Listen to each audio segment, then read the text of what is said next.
Okay, the next part of this slideshow is we've taken the second half of the flow chart, and this is the one where the customer is doing a lot of back and forth and a lot of back and forth on support and service.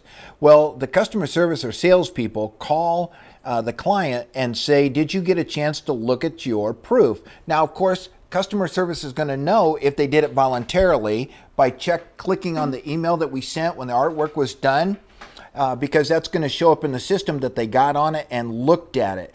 But if they don't get on and look at it, then customer service, because they're tracking everything that's going on their workflow, and they know the processes that are going on every day for all customers, they know who we need to call next to get a little bump going to get the proof approved. And so customer service or sales can then talk to the customer, make any changes necessary, and send those changes directly to the graphic artist by just moving that document. Remember, this is what the document looks like.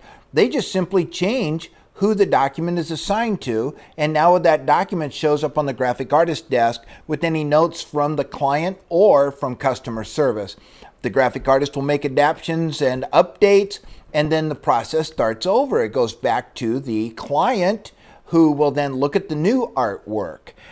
They will then make notes on their blue page. Yes, I like this. Let's go ahead and do it. Well, as soon as that happens, and if it doesn't, the process just simply repeats itself. Let's say the client needs 3 or 4 updates.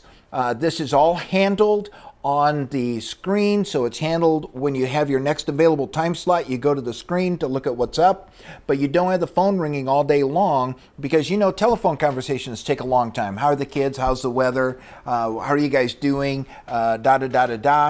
And that slows our production cycle down. So if everybody's working on the same exact page that looks like this, making all of their notes on this exact page, then we're rapidly racing through our production cycle. And so the salesperson confirms that the artist needs changed. The graphic artist makes the changes. The graphic artist then sends it directly to the client, who accesses their blue page because they got notified by email. They click on the email and it opens up the page directly. They make changes and they either accept it or it goes back into the process. Now, once this happens and they've accepted it, let's say the client gets final approval, they make notes and it shows up on the red page that we've got final approval, and the customer service person is the one that's seeing this. Now, as soon as they see that we've got final approval on the artwork, then the customer service rep will send a note to the vendor. And the vendor is our outsourced screen printer who's actually going to create the t-shirts. Now, we can actually give access to this page to the vendor. We can put him right down here as a low-level production person. That means he can't get all over and see everything else in the site. Or we could send him a note that says, would you please go click on the blue page and download the graphic arts file. And of course, the final work is going to be saved in whatever software you're using to design the t-shirts. The printer, the screen printer, will download this work from the blue page. He'll make a note that he's downloaded the page, and then he will affect the work. Now, as soon as he's done with the work, he's going to ship this to customer service because customer service wants to fulfill the order. But the printer, the screen printer, is actually going to write an invoice for this job also, but he's going to send this by scan or fax directly into the red page, but this time it's going to be over to the bookkeeper so that the screen printer knows that he's going to get paid. When the job comes in, customer service is going to match up the job to the bill of lading, and they're going to notify the end user, the client and customer, over their blue page that we now have your work. It's done and we're going to deliver on such and such a day. The master control page puts the business owner in total control of what's going on. I can see every person that's working for me, and I can see how much work they have on their desk. And if anything is getting overdue, it's going to show up down here that we've got a job that's been sitting in queue for 7 days. But this puts all of our work into 3 categories in running our business: production, marketing, and finance and human resource and bookkeeping. Those are the three categories, but from this page, I can see everything going on in the company. Of course, all the information up here in finance is password protected, so only those people at the top of the management chain are involved in that. On this page that the client actually sees where the work actually exists, we've got a couple of other advantages. One is that we're going to be building how we do it here videos on the fly. Now what that means is that whenever we have a situation come in, a task come in, and it's never been done here before in our business, we're going to click a little button called record. And I'm going to give you a good example. Maybe the customer's asking for graphics that we can't do, or they've asked for a refund because it's one day late and they expect to get 1,000 t-shirts for free. So what that kind of task, when it comes into customer service, has to be bumped up to the CEO of the company. So the customer service would simply click on who needs to look at this job after they've explained it in the comments, and they click the CEO's name. So this job now pops up on the CEO's list of things to do today. He'll read the comments up here and be able to make a decision. But here's the important thing.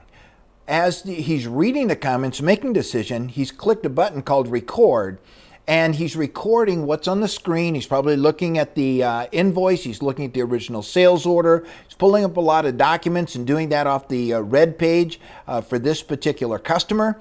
But the whole time that he's doing that, he's talking about what's going on. Now, the reason we do this is because we're creating an on-the-fly movie with voiceover of exactly how we do this. And if we have this situation come up in the future where we get a refund request, and that's just as an example, then the video automatically pops up again to tell the business the staff, here's how we want to handle this problem. And of course, the other nice thing is we've got a timer running all the time. So at the end of the month, I can get a report. And actually, it's in real time. You don't have to wait to the end of the month. But I get a real-time report of how much time we've spent on a particular customer. And that might give me some insight on bottlenecks in the company. We've talked about that briefly. Do we have artists that are holding up work? Do we have salespeople holding up work? Do we have unreasonable customers who we have to consider not doing business with again? And of course, in this document for that particular customer, we can click over and look at the invoices so that if there's any way that we need to handle invoices in particular, the invoice, once it's been approved, the salesperson simply clicks on send this to bookkeeping. The job is done. Let's get our money. Now, the last thing I want to talk about is the total cost of ownership on using this system. There is a setup fee, but that's based on the complexity of installing and training your staff. When we first started looking at this job, it looked like an awful complex situation. When I looked at this flow chart, I thought, oh my Lord, I can see 10 places where this kind of business process is going to fail. But after we got down to the end, we realized that using the delegation magic and setting up each one of our customers with a blue page and their own email address, it's actually going to be a lot simpler than I thought. So there's a $97 per month for each of your 5 users to use the system, and 15 cents a page when our dots name the page and assign the work. They'll look at the graphic art and they'll send that to the artist. They'll look at the invoice, send that to the bookkeeper. They will look at any commission statements and send those to the sales staff. They actually, using business rules, send the work to the proper person inside your company. They do set up the blue page and create an email address for each one of your customers, and that they charge 30 cents flat rate to do that. So in this situation, we've set up a complete management system for this business for about $1 on this customer. So for $1, we've been able to manage the entire workflow in the background on your behalf, and doing this on your behalf, and you're eliminating the lost emails and the communication bottlenecks, probably going to reduce the cost of internal operation on this customer around 25%. Now that is so much cheaper than creating your own software.